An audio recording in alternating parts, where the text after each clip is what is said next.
ایسا بندہ مسلمان لڑکی سے شادی کر سکتا ہے، شرمگاہوں کے حلال ہونے سے یہ مراد، ثواب نہیں ملتا ان چیزوں کا۔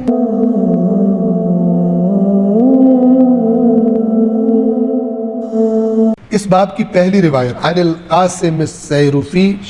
شریک المفضل ابن عمر قال، یہ مفضل ابن عمر معروف ہے، آپ نے توحید مفضل وغیرہ سنا ہوگا، اس کا گویا یہ ساتھی ہے، اس کا شریک ہے قاسم السیرفی، ہمارے لیے بھی اہم نہیں۔ قال، یہ شخص کہتا ہے سمعت ابا عبداللہ علیہ السلام یقول،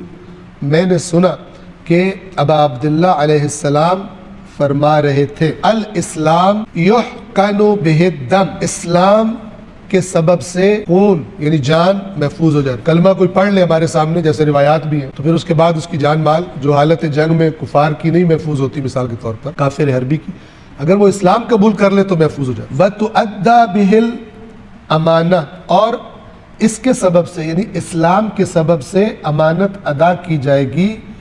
وَتُسْتَحَلُّ بِهِ الْفُرُوجُ، اور شرمگاہیں حلال ہو جاتی ہیں، یعنی ایسا بندہ مسلمان لڑکی سے شادی کر سکتا ہے،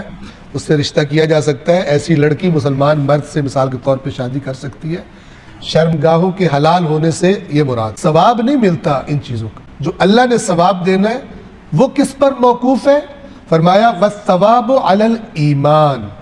ثواب تب ملتا ہے جب ایمان